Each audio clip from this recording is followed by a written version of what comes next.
Right. My self Satish, నా పేరు సతీష్, నేను గవర్నమెంట్ టీచర్ని.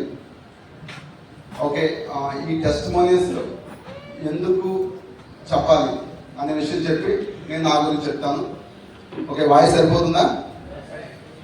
రైట్. యాక్చువల్గా మేము బిజినెస్ స్టార్ట్ చేసినప్పుడు కూడా ఇలా స్టేజ్ మీదకి ఎవరైతే మంచి లీడర్స్ ఉన్నారో వాళ్ళకి టెస్టిమోనీస్ చెప్పేవారు. ఇలా చెప్పడం వల్ల ఏంటంటే మనలో చాలా మంది డిఫరెంట్గా వస్తారు మేడం. అంటే వ్యవసాయం చేసేవాళ్ళు ఉంటారు, జాబ్ చేసేవాళ్ళు ఉంటారు, బిజినెస్ ఇంట్లో లేడీస్ ఉంటారు. ఓకే, ఒక టెస్టిమోనియో ఎవరికో కనెక్ట్ అవుతుంది. ఓకే, వాళ్ళు ఖచ్చితంగా ఈ బిజినెస్ డెవలప్ చేయడానికి 100% ఎఫెక్ట్ పెడతారు. అలాగే నా టెస్టిమోనియో కూడా ఎవరు ఖచ్చితంగా కనెక్ట్ అవుతుంది అనుకుంటున్నాను. ఎందుకంటే డిఫరెంట్ సెక్టర్ నుంచి వచ్చాం కాబట్టి నాలో డిఫరెంట్ సెక్టర్. Okay, right. నా పేరు సతీష్ అండి, మాది జంగారెడ్డిగూడెం. ఓకే, ఆంధ్రప్రదేశ్. రైట్. నా బ్యాక్గ్రౌండ్ వచ్చేసి నేను ఎంఏ బీడీ చేశాను. దాంతోపాటు మా ఫ్యామిలీ గురించి చూసుకుంటే మాది బాగా పూర్ ఫ్యామిలీ. ఇప్పుడంటే అందరికీ కాలనీస్ వచ్చేసి ఏదో చిన్న డాబాలు ఉన్నాయి, కానీ ఒకప్పుడు కాలనీస్ లేవు కాబట్టి తాటాకిలే నా బాగా తెలుసు, అక్కడి నుంచి స్టార్ట్ అయ్యింది. ఓకే, మా అమ్మగారు నాన్నగారు డైలీ అంటే పనిలోకి వెళ్ళేవాళ్ళు. నేను చూసేవాడిని బాగా వాళ్ళని. ఎప్పుడు మార్నింగ్ వెళ్ళిపోతే మళ్ళీ నైట్ వచ్చేవాళ్ళు. నేను చిన్నప్పటి నుంచి బాగా అబ్జర్వ్ చేశాను వాళ్ళని. మా అమ్మగారు ఎప్పుడు ఒకటి చెప్తారు, మా అమ్మగారు నాకు బాగా, మా నాన్నగారితో బాగా ఫ్రెండ్లీగా ఉంటాను, మా అమ్మగారు నాకు బాగా అటాచ్మెంట్ ఎక్కువ. మా అమ్మగారు చెప్పింది ఒకటే, నాన్న చదువుకుంటేనే మన జీవితాలు మారుతాయి, బాగా చదువుకో. ఎప్పుడు ఇదే మాట రిపీట్. ఏదైతే బాగా వింటామో అదే ఫాలో చేస్తాం కాబట్టి నేను కష్టపడి చదువుకున్నాను, ఎంఏ బీడీ చేశాను. ఓకే, మా అమ్మగారు చెప్పేది బాగా చదువుకుంటే ఉద్యోగం వస్తుంది, అక్కడి నుంచి లైఫ్ సెట్ అయిపోయింటే నువ్వు బాగా చదువుకో అని చెప్పేవాళ్ళు. అదేవిధంగా చదువుకున్నాను. 2002 డిఎస్సి 2002లో పోస్టింగ్ వచ్చాను యాజ్ ఎ టీచర్గా, ప్రైమరీ టీచర్గా. ఓకే, జాబ్ రాగానే హ్యాపీయే కదా? చాలా హ్యాపీ కదా? ఎంతమంది ఇక్కడ జాబ్ ఇష్టపడతారు? నిజం చెప్పండి, నో ప్రాబ్లం.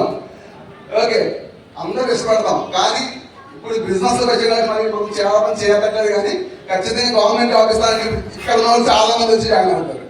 ఓకే, నాకు జాబ్ రాగానే నేను 2 days ఇంటికి వెళ్ళా. డిఎస్సి రాసాము, రిజల్ట్ వచ్చింది, నా నెంబర్ చూసుకుంటే నా నెంబర్ ఉంది. 2 రోజులు ఇంటికి వెళ్ళలేదు. అంటే హ్యాపీనెస్ అనమాట. నాకు జాబ్ వచ్చింది, నా కష్టాలన్నీ తీరిపోయాయి, నా ఫ్యామిలీ అంతా హ్యాపీగా ఉంటుంది, చాలా ఫీల్ అయ్యాను, చాలా హ్యాపీగా ఫీల్ అయ్యాను, జాబ్లో జాయిన్ అయ్యాను. ఓకే, తర్వాత అప్పుడు స్టార్ట్ అయింది కష్టాలు. ఏంటంటే జాబ్ రాకుండా అప్పుడు ఏముండేది కాదు, ఎందుకంటే మా ఫ్యామిలీ వాళ్ళు నాకు ఇచ్చేవాళ్ళు, నేను హ్యాపీగా నా పని నేను చేసేవాడిని. కానీ ఎప్పుడైతే జాబ్ వచ్చింది అప్పుడు బాధ్యతలు నేను తీసుకున్నాను కాబట్టి నాకు ఒక డ్రీమ్ ఉంది ఫస్ట్ నుంచి కూడా. చిన్నప్పటి నుంచి నేను బాగా కలగంటాను, నాకు డ్రీమ్, నేను ఒక పెద్ద డ్రీమర్. ఫస్ట్ డ్రీమ్ ఏంటంటే మా ఊరు నుంచి ఒక 5 km వెళ్తే కానీ బస్సు ఉండదు, మాకు ఎటువంటి వెహికల్స్ లేవు, నడుచుకుంటూ 5 కిలోమీటర్లు నడుచుకుంటూ బస్సు ఎక్కలేదు. ప్లస్ మా ఊళ్ళో ఉన్న సిచ్యువేషన్ అంటే మా ఊళ్ళో బాగా ఉన్నవాళ్ళు కూడా ఉన్నారు, ధనికులు ఉన్నారు, వాళ్ళందరికీ వెహికల్స్ ఉన్నాయి. ఫస్ట్ డ్రీమ్ ఏంటంటే మా పేరెంట్స్ని కార్లో తిప్పాలి. ఫస్ట్ డ్రీమ్ నా చిన్నప్పటి నుంచి డ్రీమ్ ఇది. జాబ్ వచ్చింది కానీ కారు రావట్లా, జాబ్ వచ్చింది కారు రావట్లా, డబ్బు సరిపోవట్లా. ఓకే, ఏం చేయాలి? నాకు చిన్నప్పటి నుంచి వ్యవసాయం బాగా తెలుసు కాబట్టి వ్యవసాయం స్టార్ట్ చేశాను. నేను నా మిత్రుడు ఇక్కడే ఉన్నారు, ఆ మిత్రుడు ఇద్దరు కలిసి జాబ్లో ఒకేసారి జాయిన్ అయ్యాము. ఇద్దరం కలిసి జాయింట్ వ్యవసాయం చేశాము. దగ్గర ఒక 10 లక్షలు పట్టుకుపోయింది. ఓకే, ఏదో అంటారు కదా, పొయ్యి నుంచి ఏదో పట్టారు అంటారు కదా, అట్లా వచ్చే జీతం వీటికి అర్థం సరిపోయేది.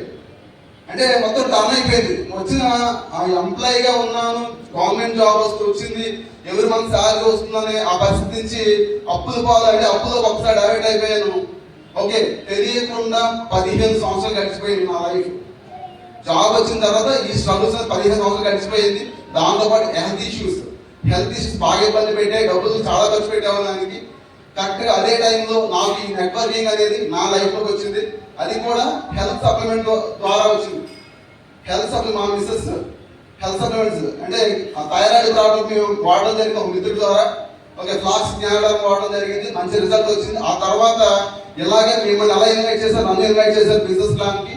ఓకే, కూర్చుని విన్నప్పుడు నేను చూసిన ఫస్ట్ ఇన్కమ్ ఎవరిదంటే మహేష్ సార్.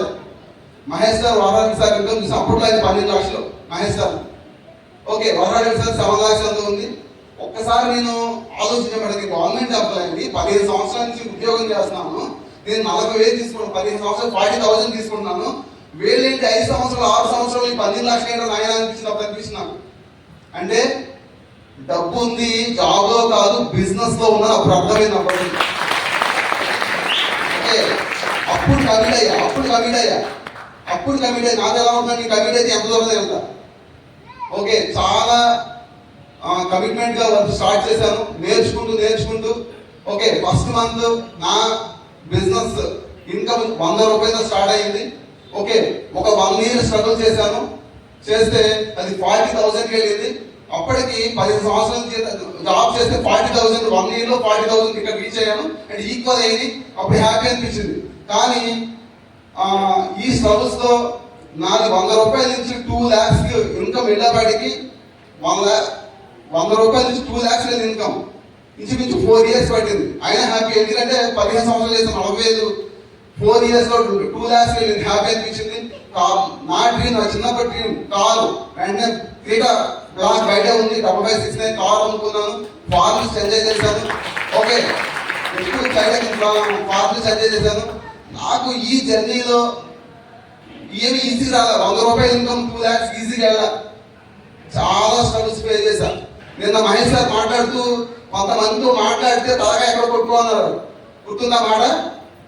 నిజంగా కొంతమంది టీంతో వర్క్ చేస్తే కూడా తలగా తీసుకుని కొట్టుకోవాలనిపిస్తారు.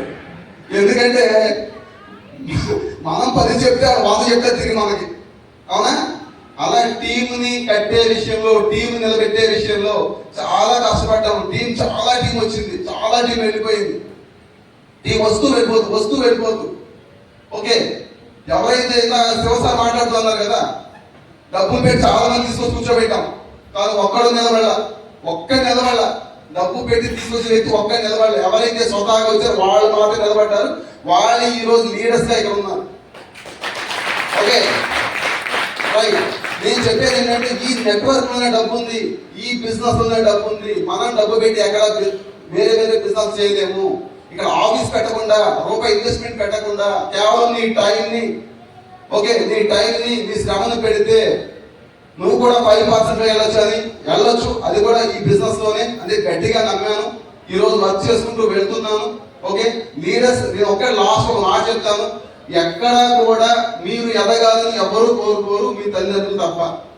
కేవలం ఈ నెట్వర్క్ బిజినెస్ లో విన్మార్క్ లో మాత్రమే మీరందరూ ఎదగాలని కోరుకునే మీ అప్లైన్స్ ఉంటారు. వాళ్ళని ఎప్పుడు విడిచిపెట్టకండి. వాళ్ళు మిమ్మల్ని పైకి లాగాలని చూస్తారు. ఓకే, వాళ్ళు మిమ్మల్ని పైకి లాగాలని చూస్తారు. దయచి వాళ్ళు మాత్రం మీరు కింద లాగండి. Okay, right. ఇక్కడే ఉంది మన లైఫ్ ఇక్కడే ఉంది. ఇక్కడే నిలబడదాము. ఓకే, ఏదైనా సరే ఇక్కడే చేద్దాము. ఓకే, ఇదే మన లైఫ్. ఇక్కడే మన కళ్ళు నెరవేరుతాయి. నాకు అవకాశం మీ అందరికీ థ్యాంక్ యూ సో మచ్.